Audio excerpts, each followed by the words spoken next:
Bonsoir à toutes et à tous, bienvenue sur ma chaîne ASMR, Oniria ASMR. J'ai de moins en moins de temps pour poster des vidéos, donc j'essaye de faire ça dès que je peux. Aujourd'hui je vais vous lire le chapitre 2 de La Belle et la Bête. J'avais déjà commencé donc par le premier chapitre en lecture chuchotée avec le Blue Yeti. Aujourd'hui j'utilise le Tascam en lecture chuchotée. Alors,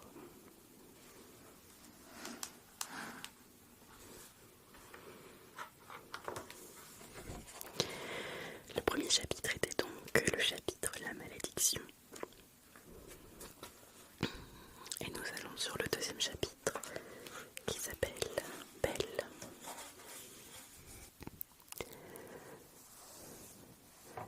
Tandis que la rose du château commençait à se faner au village, au-delà de la sombre forêt, une jeune fille grandissait, intelligente, déterminée, curieuse, appréciant les livres, pleine d'entrain et rongée par l'ennui.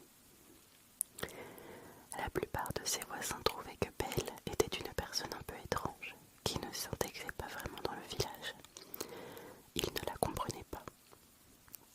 Elle ne partageait ni les goûts, ni les loisirs des autres adolescents du village.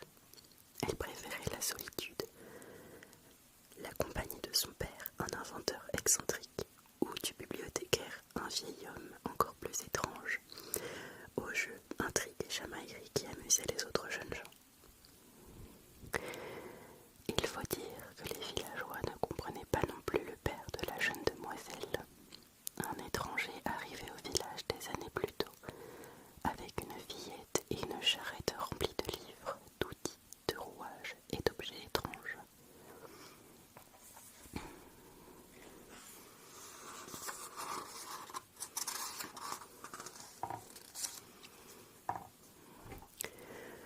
Aux yeux de sa fille, l'inventeur était un génie qui, certes, était parfois un peu étourdi et pouvait jouer de malchance, mais qui compensait cela par une gentillesse et une curiosité sans bornes. En revanche, Maurice, tel était le nom du père de Belle, n'était pour les habitants du village qu'un vieux fou. Sa fille le soutenait, apprenait de lui et s'occupait de lui. Pendant son temps libre, Belle se passionnait pour la littérature qui inspirait ses rêves de pays lointains et de vies différentes, pleines d'aventures et de personnes intéressantes. Elle était gentille et polie avec tout le monde, sauf quand on s'en prenait à son père. Là, elle se mettait en colère. Le père et la fille vivaient dans une maison isolée, à proximité du centre, mais en dehors des ruelles qui constituaient le cœur du village. C'était une petite maison composée de 2 étages. Le premier était construit en pisé avec des angles et des linteaux en pierre, le second en torchis. Le tout était protégé par un épais toit de chaume et une charpente en roseau sur une complexe armature de poutres et d'entretoises en bois. Profitant de la pente naturelle du terrain, un demi-sous-sol avec accès direct à l'extérieur avait été construit et aménagé où Maurice avait installé son atelier. Derrière ces 2 grandes portes inclinées, s'ouvrant vers l'extérieur, une rampe menait à un intérieur spacieux, éclairé par la lumière du jour, provenant d'une série d'étroites fenêtres placées en hauteur le long de deux murs. Des murs, pardon.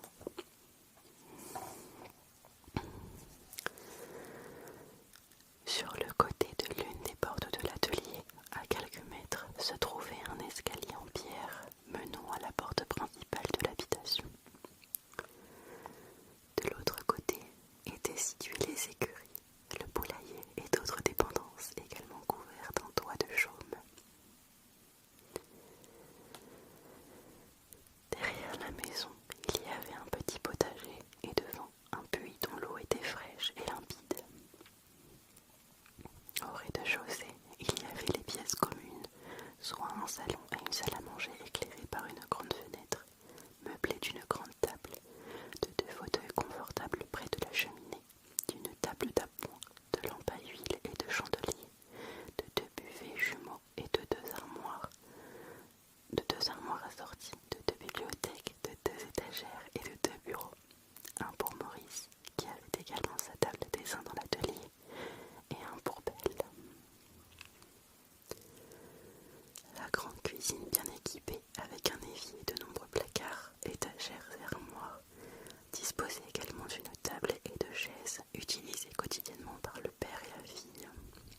Sans ni grand effort, cette tâche était devenue moins pénible grâce à la machine à laver mécanique inventée par Maurice.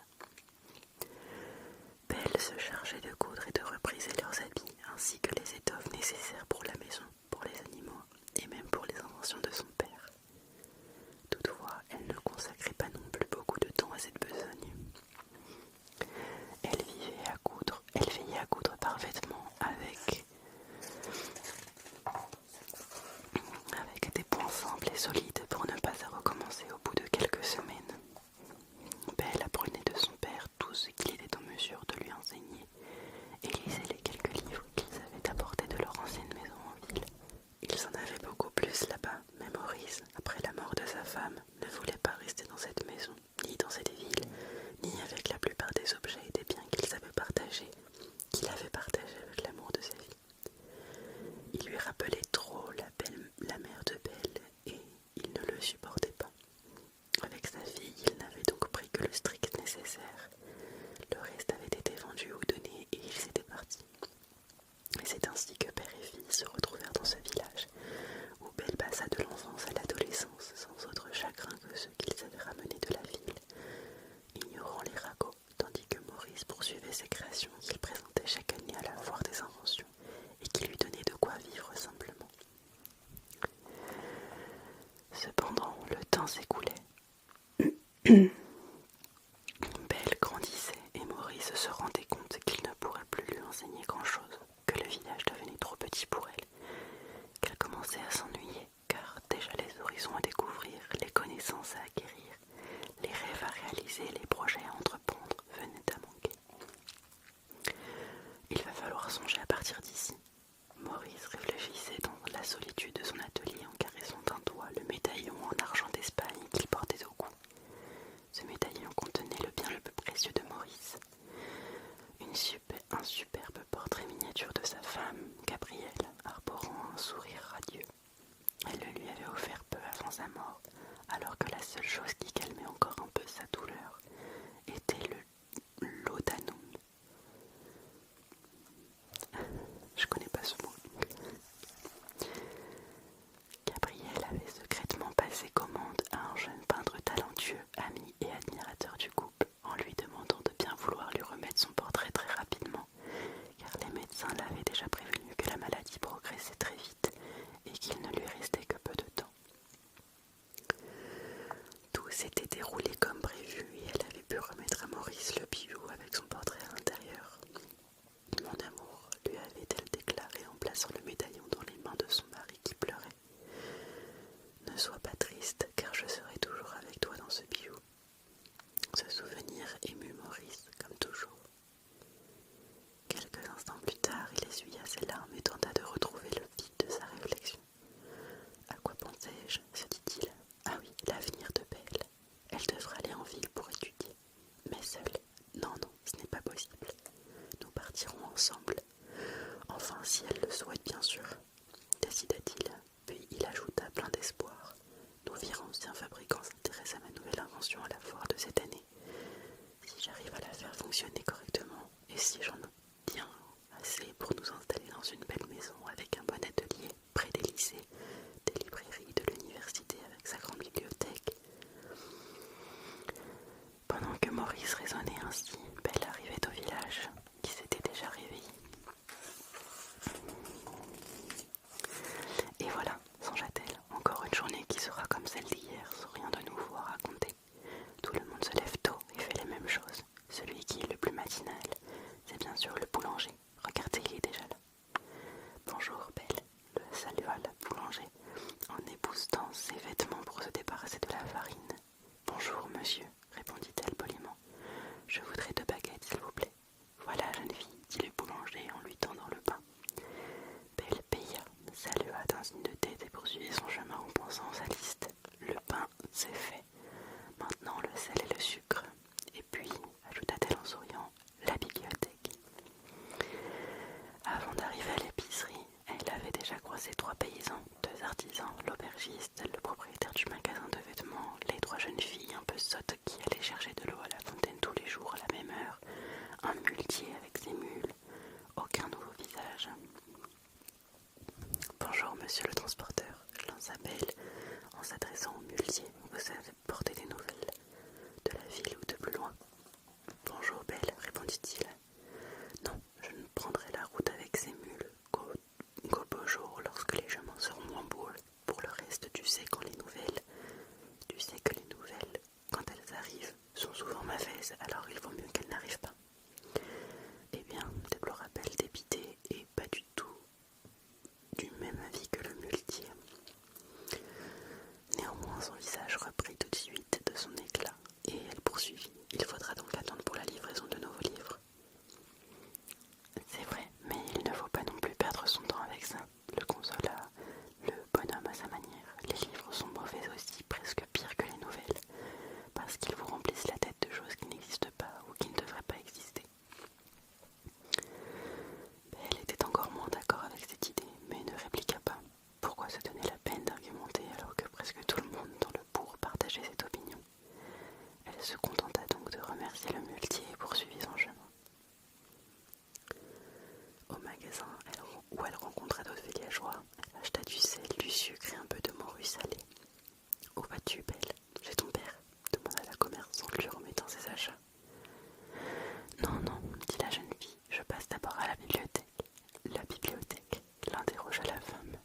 Mais personne n'y va, surtout pas les jeunes filles. Eh bien, ça me plaît, rétorqua Belle, et je vais y rendre un livre merveilleux que je viens de lire et voir si je peux en emprunter un autre. Je ne sais pas ce que tu trouves merveilleux dans un livre, s'étonna la marchande. Eh bien, vous pourriez peut-être essayer. Cette fois-ci, Belle fut incapable de résister à la tentation de prendre la défense de ses ouvrages bien-aimés. Elle continua. Les livres nous ouvrent les yeux. Ils nous instruisent et nous divertissent. Ils nous passionnent. Ils nous font réfléchir et rêver. Ils nous permettent de voyager, de connaître d'autres lieux et d'autres époques. Et... Oh, mais il se fait tard, l'interrompit la commerçante qui regrettait d'avoir suscité le discours enflammé de la jeune fille. Il faut que j'y aille. Au revoir, Belle, au revoir, lança-t-elle en se précipitant dans l'arrière-boutique. Belle fut quelque peu surprise par la réaction de l'épicière, mais n'en tint pas compte. Les autres clientes firent comme si elles n'avaient rien vu ni entendu. La jeune fille prit congé, sortit et se rendit à la bibliothèque. Belle est-elle partie? Demanda la commerçante au bout d'une minute en passant la tête par la porte. Oui, oui, assurent les clientes qui se trouvaient encore dans la boutique. Ah, eh bien, déclara la marchande en retournant à son comptoir, ce n'est pas une mauvaise fille, n'est-ce pas? Mais elle est un peu bizarre. Une drôle de jeune fille, confirma l'une des femmes. Elle est toujours celle, attesta une autre. Elle est toujours dans la lune. Enfin, conclut la commerçante, espérant que ces bizarreries lui passeront lorsqu'elle se mariera. On verra bien, s'accordèrent à ranger les clientes, mais sans grande conviction. Je ne comprends pas pourquoi ils s'en prennent aux livres, songea Belle en chemin. C'est comme s'ils ne voulaient rien savoir, ne rien voir ni savoir en dehors d'ici, au village. Mais moi, je sais qu'il y a tout un monde à l'extérieur qui m'attend. La bibliothèque du bourg était petite, occupant ce qui avait été autrefois un magasin d'épices et consistait en une grande pièce avec quelques étagères, une table et des chaises, ainsi que deux vieux fauteuils. La lumière pénétrait par une vieille fenêtre en verre et une lucarne au plafond, et l'espace était propre et bien rangé, tous les livres soigneusement classés. Cependant, il n'y en avait pas beaucoup. Il n'y avait pas non plus beaucoup de lecteurs. Cela attristait Jacques, le bibliothécaire et propriétaire de l'établissement, car il aimait la littérature et, après sa retraite officier de la marine marchande, son seul rêve avait été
plusieurs exemplaires les 2 livres de contes de la mère de Belle. Il gardait pour eux ceux dédicacés par l'auteur à M et B, La joie de mes jours. Il possédait aussi un autre exemplaire tout neuf de chaque volume avec des pages encore à découper que l'éditeur avait donné à l'auteur. Notant l'émotion du bibliothécaire devant ces spécimens, Belle et Maurice se consultèrent du regard, constatèrent qu'ils étaient d'accord et firent don de nouveaux exemplaires à la bibliothèque. Ils devinrent alors les meilleurs amis du vieux marin, amis pour la vie. Ah, Belle, la salua joyeusement le vieux bibliothécaire lorsqu'elle entra. Bonjour, répondit la jeune fille. Puis, entendant l'ouvrage qu'elle rapportait, elle ajouta: Voici le livre que vous m'avez prêté. Tu l'as déjà terminé? L'interrogea-t-il. Je ne pouvais plus le lâcher, acquiesça Belle en parcourant les étagères. Le muletier m'a dit qu'il n'avait pas apporté de livre cette fois-ci. Avez-vous quand même reçu quelques nouveautés? Pas depuis hier, non, indiqua le bibliothécaire dans un petit rire. Alors, je prendrai celui-ci, déclara Belle après quelques hésitations, regardant les volumes bien rangés sur les rayonnages.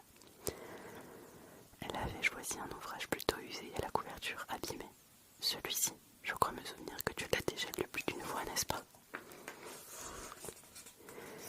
Oui, mais ce n'est pas grave, expliqua la jeune fille en feuilletant l'exemplaire avec plaisir. C'est mon préféré. J'aime les romans de cap et d'épée, pleins de magie et de princesses ensorcelées. Bon, dit le vieillard en riant. Si tu l'aimes tant que ça, il est à toi. Mais, monsieur, voulut protester Belle. J'insiste, sourit le bibliothécaire. Je comptais de toute façon le retirer du catalogue. Il ajouta pour rassurer Belle. Il est temps de le mettre à la retraite. C'est un livre qui a servi pendant de nombreuses années et il ne sera